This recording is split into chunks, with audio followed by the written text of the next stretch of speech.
The air tasted like ash and regret. My ears still rang with the echo of their laughter as I walked away. Each step was a betrayal against myself, but I knew I couldn't confront them then. Not yet.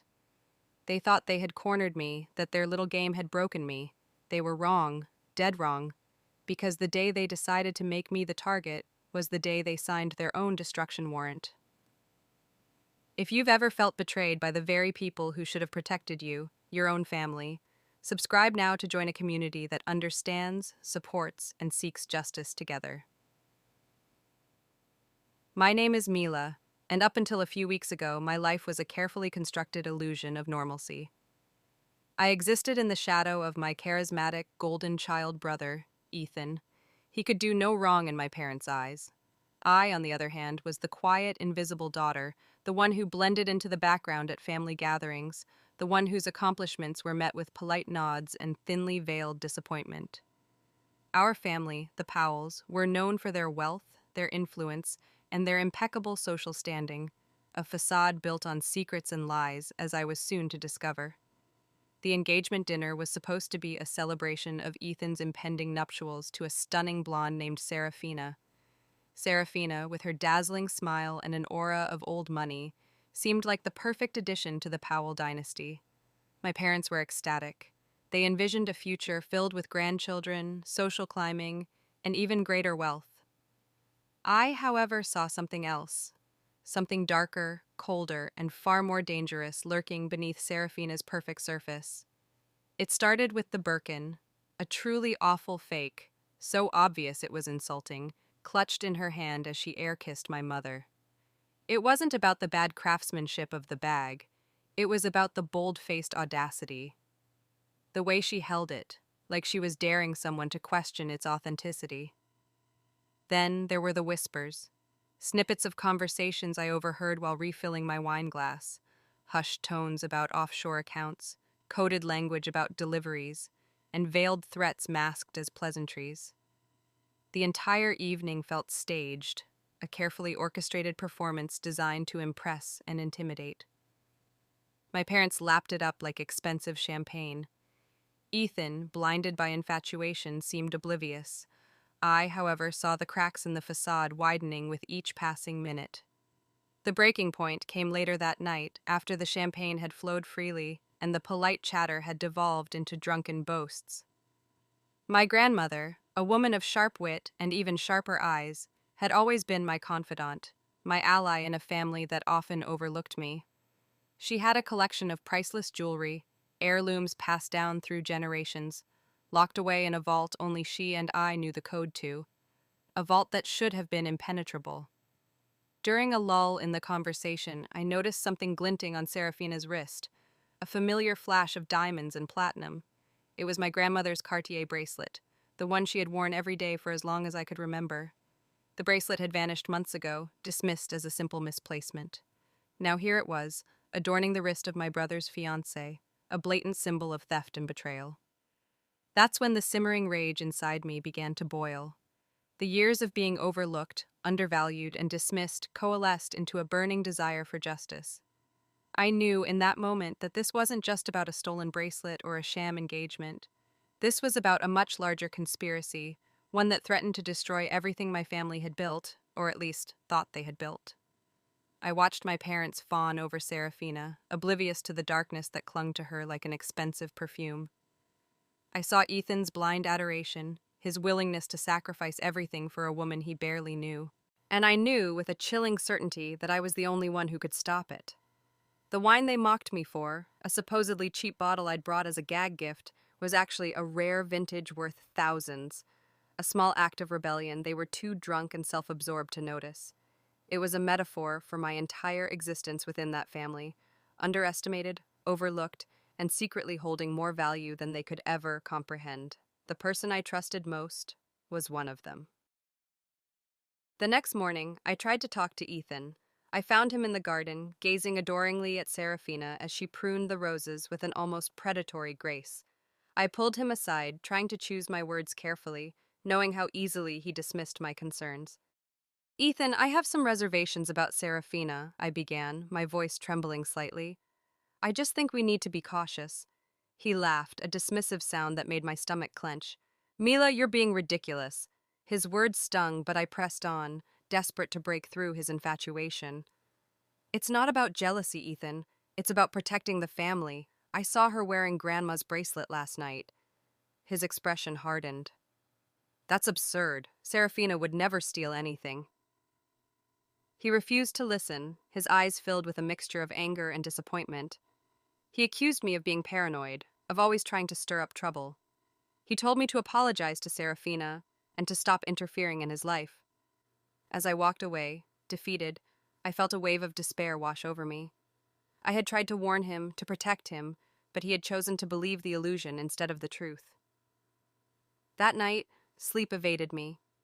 I tossed and turned, haunted by the image of Serafina's cold, calculating eyes and the glint of my grandmother's stolen bracelet. I replayed the conversations I had overheard, piecing together fragments of information, trying to make sense of the puzzle. The more I thought about it, the more convinced I became that Serafina was involved in something far more sinister than a simple theft. I started doing my own digging, scouring the internet for any information about her past. I found very little. A few social media profiles, carefully curated to present a flawless image. A brief mention in a society column about her family's philanthropy. But nothing concrete. Nothing that revealed the darkness I sensed beneath the surface. It was as if she had deliberately erased her history, creating a false identity to infiltrate our family. The weight of the injustice settled heavily on my shoulders. I felt isolated, alone in my suspicions, with no one to turn to for help. My parents were too blinded by their ambition to see the truth, and Ethan was too infatuated to care. I knew that if I wanted to expose Serafina, I would have to do it myself. But I also knew that I was playing a dangerous game, one that could have devastating consequences for me and my family. I began documenting everything, every suspicious conversation, every stolen glance, every subtle gesture that betrayed Serafina's true nature. I kept a detailed journal, recording my observations and my suspicions, knowing that it could be my only weapon against her. I started to feel like I was being watched. Shadows moved at the edge of my vision. Whispers followed me down the halls. I wasn't sure if it was paranoia or if Serafina had already realized that I was onto her. The fear was a constant companion, but it also fueled my determination. I refused to be intimidated. I refused to back down. I would expose Serafina, no matter the cost. My anxiety began to manifest physically, the stress eating away at me. I lost weight, dark circles forming under my eyes. My hands trembled constantly, and I found it difficult to concentrate. I knew I couldn't continue like this for long. I needed to find concrete evidence, something that would shatter the illusion and reveal Serafina's true nature to everyone. The pressure was immense, crushing me under its weight. It felt like the entire family was on the brink, and I was the only one who could save them, but I was also teetering on the edge of my own destruction. Every night I would lie awake, staring at the ceiling, wondering if I was strong enough to face what was coming. I had to be. For my grandmother, for my family, and for myself. The walls seemed to close in, the air growing thick and heavy with each passing day. I felt like a fly caught in a spider web, the silken threads tightening around me, suffocating me. My every move was scrutinized, my every word dissected. Serafina's eyes followed me everywhere, cold and calculating, like a predator sizing up its prey. Ethan, once my closest confidant, now regarded me with suspicion and resentment, his face clouded with a mixture of disappointment and anger. My parents, oblivious to the storm brewing beneath the surface, continued to bask in Serafina's radiant glow, blind to the darkness that she emanated. I was alone, isolated in a sea of deceit, with no one to turn to for help. The weight of the situation pressed down on me, crushing my spirit, threatening to break me completely. Then came the incident with Grandma. I found her in her room, disoriented and confused, clutching her head in pain. Serafina hovered nearby, a concerned expression on her face, but her eyes betrayed a hint of something darker, something almost satisfied. The doctor said it was a mild stroke brought on by stress and anxiety. But I knew better. I saw the fear in my grandmother's eyes, the unspoken plea for help. Serafina had done something, I was sure of it, something to accelerate her decline. The rage that had been simmering inside me for weeks finally boiled over. I confronted Serafina, my voice trembling with fury. I demanded, my eyes blazing with anger. She feigned innocence, her voice dripping with false concern. Mila, I have no idea what you're talking about. Don't lie to me, I hissed, stepping closer to her. I know you're behind this. Serafina's facade finally cracked, revealing a glimpse of the darkness that lurked beneath. You're playing a dangerous game, Mila, she whispered, her eyes narrowing. She turned and walked away, leaving me standing there, trembling with a mixture of fear and anger. The incident with my grandmother was the final straw. I knew that I couldn't stand by and watch as Serafina systematically destroyed my family. I had to act, even if it meant putting myself in danger. That night, I made a decision. I would expose Serafina, no matter the cost. I would uncover her secrets, reveal her true nature to everyone, and bring her down. I wouldn't let her win. But I knew that I couldn't do it alone. I needed help, someone I could trust, someone who could see through Serafina's lies. I thought of my grandmother's old friend, Detective Harding, a retired police officer who had always been a close confidant of our family. He was a man of integrity and honor, and I knew that he would listen to me, even if no one else would. I decided to reach out to him, to confide in him my suspicions, and to ask for his help. As I sat there, alone in the darkness, plotting my next move, a sense of calm washed over me. The fear was still there, but it was overshadowed by a burning determination. I was no longer the quiet, invisible daughter. I was a force to be reckoned with, a warrior fighting for her family, and I would not rest until justice was served. I smiled. I acted broken, but I was recording everything. I found Detective Harding at his usual spot, a quiet corner booth in a dimly lit diner on the edge of town. He was a man of few words, with a gruff exterior that masked a kind and compassionate heart. I laid out everything: the stolen bracelet, the hushed conversations, the incident with my grandmother. He listened patiently, his expression unreadable, occasionally nodding his head in acknowledgement. When I was finished, he leaned back in his chair and let out a long sigh. "This is a dangerous situation, Mila," he said, his voice low and serious. "Serafina sounds like a very dangerous woman." I nodded, my heart pounding in my chest. "I know," I said. "That's why I came to you." He looked at me for a long moment, his eyes filled with concern. "I'll help you, Mila," he said finally. "But you need to be careful. Don't underestimate Serafina." He agreed to look into Serafina's background, to dig deeper into her past, and to uncover the truth about her true identity. He warned me to be cautious, to avoid any direct confrontation with her, and to document everything. As I left the diner, I felt a glimmer of hope. I wasn't alone anymore. I had an ally, someone who believed in me, someone who was willing to fight alongside me. But I also knew that the road ahead would be long and dangerous. I was walking into the unknown, and I had no idea what I would find. But I was determined to see it through, to expose Serafina, and to protect my family, no matter the cost. The exact day they tried to end me, I exposed the truth. Their biggest weakness? They thought they were untouchable. The game had changed. It was no longer about simply uncovering Serafina's secrets. It was about protecting myself and those I loved from a very real and present threat. I started by turning our home into a fortress, as much as I could without raising suspicion. I replaced the outdated security system with a state-of-the-art setup, installing high-definition cameras disguised as everyday objects, a smoke detector in the hallway, a decorative vase in the living room, even a birdhouse in the garden, all feeding directly to a secure server I set up in my home office. I became obsessed with cybersecurity, learning about encryption, firewalls, and VPNs, transforming my laptop into a digital vault. I knew Serafina was tech-savvy.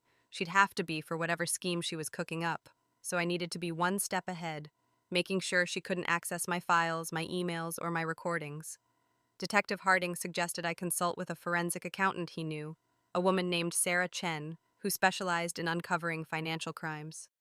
Sarah was sharp, meticulous, and discreet, and she agreed to take a look at Serafina's financial records, searching for any irregularities or hidden accounts. I provided her with everything I had: copies of Serafina's bank statements, credit card bills, and investment portfolios, all obtained through less than legal means, but I didn't care. The gloves were off. While Sarah worked on the financial side, I focused on gathering more evidence of Serafina's actions within the family. I started wearing a hidden camera, disguised as a brooch, to record my conversations with her and with other members of the family. I knew it was risky, but I needed to capture her on tape, to document her lies and her manipulations. One afternoon, I overheard Serafina on the phone speaking in hushed tones in a language I didn't recognize. I managed to record the conversation, and I sent it to a linguist Detective Harding recommended. The linguist identified the language as a rare dialect spoken in a remote region of Eastern Europe, a region known for its organized crime activity. It became increasingly clear that Serafina was not just a gold digger or a con artist. She was involved in something far more dangerous, something that could put my family in serious danger. I discovered that Serafina had been making regular visits to my grandmother's room, supposedly to check on her and to keep her company. But I suspected that she was doing something more sinister, something to further isolate her and to weaken her. I decided to install a hidden camera in my grandmother's room, disguised as a teddy bear, to monitor Serafina's activities. What I saw on the recordings chilled me to the bone. Serafina was administering my grandmother medication, but not the medication prescribed by her doctor. She was giving her something else, something that was making her increasingly confused and disoriented. I consulted with a pharmacist who identified the substance as a powerful sedative, one that could have potentially lethal consequences for someone of my grandmother's age and health. I confronted Serafina about the medication, but she denied everything, claiming that she was simply trying to help my grandmother relax.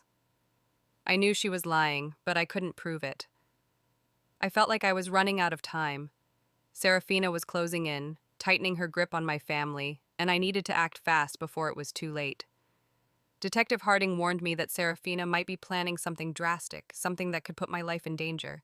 He urged me to be extra cautious, to avoid being alone with her, and to always be aware of my surroundings. The night before the wedding, I received a cryptic message from Sarah Chen, the forensic accountant. She had uncovered something big, something that could blow the entire case wide open. She asked me to meet her at a secluded location on the outskirts of town. I hesitated, knowing that it could be a trap, but I also knew that I couldn't afford to ignore her message. I told Detective Harding about the meeting, and he insisted on accompanying me, providing security and backup.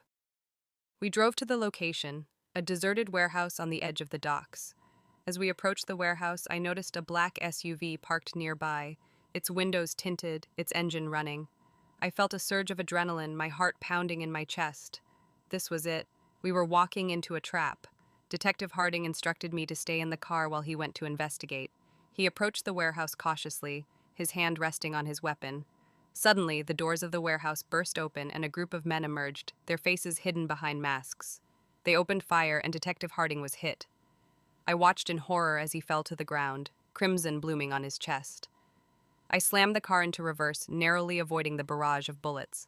I sped away, my heart pounding in my chest, tears streaming down my face. Detective Harding was gone, and I was alone again, with no one to turn to for help. But I knew that I couldn't give up. I had to expose Serafina, to bring her down, and to avenge Detective Harding's death. The exact day they tried to end me, I exposed the truth. The world tilted. Detective Harding, gone. Because of me. My fault. My vision tunneled. The steering wheel creaked under my grip. I had to keep moving. Think. Serafina had escalated. She wasn't just after money. She was after everything. I drove blindly, ending up at the only place I felt remotely safe. Grandma's house, the real one, miles outside the city. The air was cleaner here, colder, like a slap in the face. I stumbled inside, locking the door behind me. Every creak of the floorboard sent a jolt of adrenaline through me. Serafina thought she'd won. She thought she'd cut off my head. But she'd only made me angrier. I was coming for her. Sarah Chen's message replayed in my mind. What had she found? Something bigger than coded messages and stolen sedatives? It had to be. Something that made Serafina risk everything, including ending a detective. I booted up my laptop, my fingers shaking as I typed in the password. I needed to access Sarah's files, see what she'd discovered before Serafina erased everything. I navigated to the secure server, my heart pounding.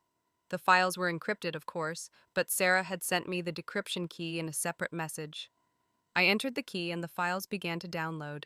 It took an agonizingly long time, each percentage point feeling like a physical blow.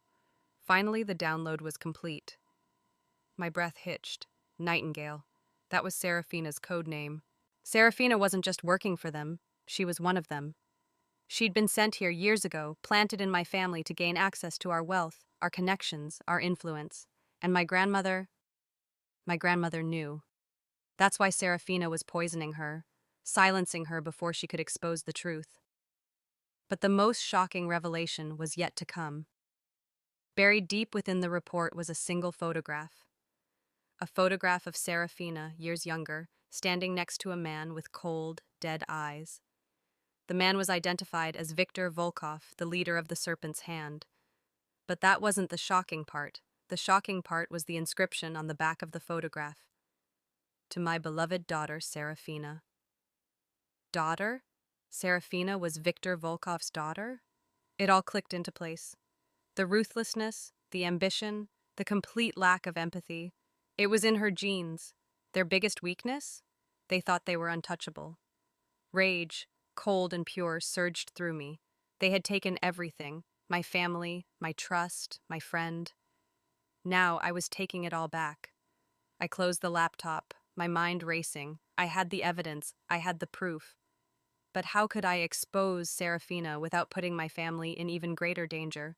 She had connections, she had resources, she had people who were willing to erase anyone who stood in her way. I needed a plan, a foolproof plan, and I needed it now. I thought of the wedding, the perfect stage for a dramatic reveal. Everyone would be there, the entire family, all of Seraphina's contacts, even some local politicians. It would be a spectacle, a public execution. But how could I pull it off? How could I present the evidence in a way that would be undeniable, irrefutable? I thought of the hidden cameras, the recordings. I had captured everything. Seraphina's lies, her manipulations, her acts of harm against my grandmother. I could broadcast the recordings during the wedding, expose her to everyone she'd ever deceived. But that was too risky. She would shut it down. She would find a way to silence me. I needed something more, something personal. I remembered the stolen bracelet, the one that had started it all. It wasn't just a piece of jewelry, it was a symbol of Seraphina's greed, her entitlement, her complete disregard for my family. I could use it against her. I could plant it on her during the wedding, frame her for the theft, and then reveal the truth about her identity. It was a long shot, but it was the only plan I had. I knew it was dangerous. I knew I was walking into a trap, but I didn't care. I was ready. The exact day they tried to end me, I exposed the truth. I spent the next few hours preparing for the wedding. I packed a bag with the evidence, the recordings, the photograph, and of course, the stolen bracelet. I also packed a weapon, not a firearm, something more subtle, something more devastating. I drove back to the city, my heart pounding in my chest. The wedding was already underway. Guests were arriving, champagne was flowing, and the air was thick with anticipation. I parked the car a few blocks away and walked to the venue, a grand ballroom in a historic hotel. I took a deep breath and stepped inside. Seraphina stood at the altar, radiant in a white gown, her eyes sparkling with malice. Ethan stood beside her, oblivious to the darkness that lurked beneath her beautiful facade. My parents beamed with pride, completely unaware of the storm that was about to break. I made my way through the crowd, my eyes fixed on Seraphina. She saw me and smiled, a knowing smile. She knew what was coming, but she didn't know how. As I approached the altar, I reached into my bag and pulled out the stolen bracelet. I slipped it into Seraphina's pocket, careful not to be seen. The priest began to speak, his voice booming through the ballroom. "Dearly beloved, we are gathered here today." I took another deep breath and stepped forward. My voice echoed through the room, silencing the priest and drawing everyone's attention. All eyes were on me. Seraphina's smile faded, replaced by a look of pure rage. She hissed. I ignored her and turned to the crowd. "I have something to say," I announced, my voice trembling but firm. I paused, letting the silence build. Then, I dropped the bomb. "Seraphina isn't who you think she is. She's a liar, a thief." A collective gasp filled the room. My mother rushed towards me, her face etched with horror. "Mila, stop it!" I pushed her away gently and turned back to Serafina. "It's over, Serafina," I said, my voice cold and hard. I reached into my bag again and pulled out the photograph of Serafina and Viktor Volkov. I held it up for everyone to see. "This is Serafina's father," I announced. The room erupted in chaos. People screamed, gasped, and whispered amongst themselves. Ethan stared at Serafina in disbelief, his face white as a sheet. Serafina's eyes narrowed. She knew she was cornered, but she wasn't going down without a fight. Serafina screamed, her voice shrill and desperate. I smirked. "Is that so?" The police swarmed into the room, guns drawn. That's when I knew Detective Harding's sacrifice was not in vain. He had set this up before he left this world. All the evidence. The police knew. They were waiting for my signal. Serafina's eyes darted around the room, searching for an escape. But there was nowhere to run. They approached Serafina, their faces grim. "Please, step away from the bride, ma'am," the officer said. The officer gestured, and another one stepped forward and reached into Serafina's pocket and pulled out the stolen bracelet.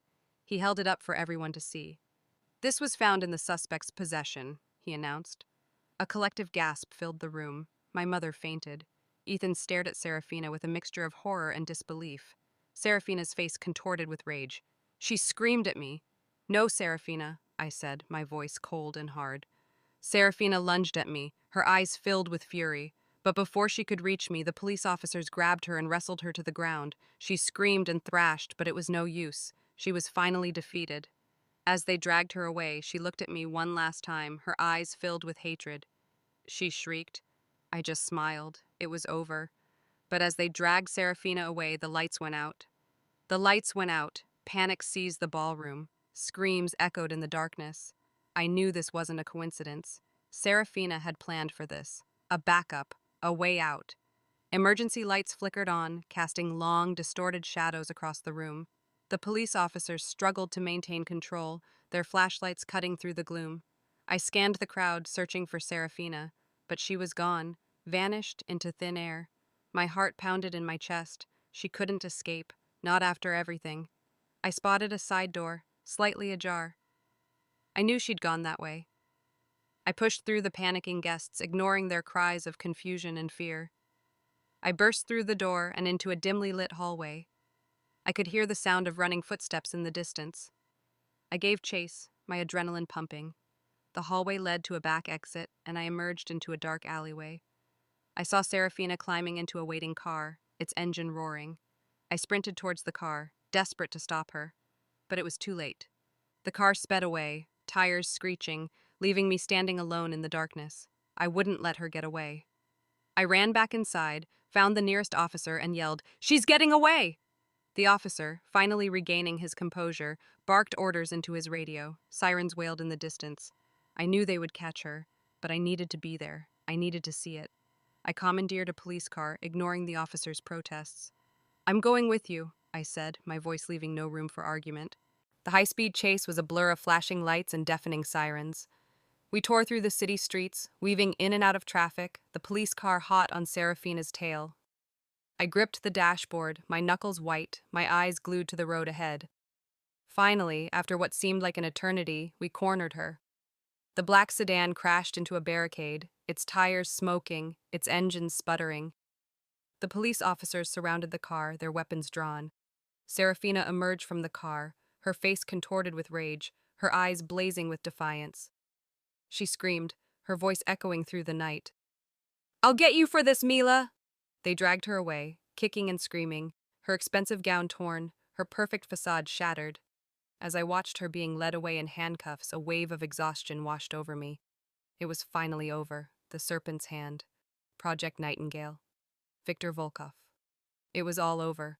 Serafina lost everything, her freedom, her family's criminal empire, her chance at my family's wealth. Everything she worked for turned to dust. The fallout was swift and brutal. The exposure of Serafina's true identity sent shockwaves through the city. The wedding guests, horrified and disgusted, fled the hotel, their champagne dreams replaced by a chilling reality. Ethan, shattered and heartbroken, retreated into himself, unable to process the betrayal. My parents, devastated and ashamed, struggled to come to terms with the fact that they had welcomed a viper into their home. The authorities launched a full-scale investigation into the serpent's hand, uncovering a vast network of corruption, conspiracy, and harm. Dozens of arrests were made, and countless lives were disrupted. My grandmother, finally free from Serafina's influence, began to recover, her mind clearing, her spirit returning. She looked at me with newfound respect, her eyes filled with gratitude. "You saved us, Mila," she said, her voice weak but firm. Sarah Chen's information, even in her absence, had brought justice. Detective Harding's sacrifice hadn't been in vain. He'd ensured the chess pieces were aligned so that I could deliver the final checkmate. And as for me, I was left to pick up the pieces, to rebuild my life, to heal the wounds that Serafina had inflicted. The image of Serafina screaming and thrashing as she was dragged away replayed in my mind. Her eyes, filled with hatred, haunted my dreams. But I refused to let her break me. I refused to let her win. I had exposed the truth, I had brought her down, and that was enough. They lost everything. I just smiled. Revenge isn't sweet, it's necessary. Would you have done the same? Let me know in the comments. Subscribe for more justice.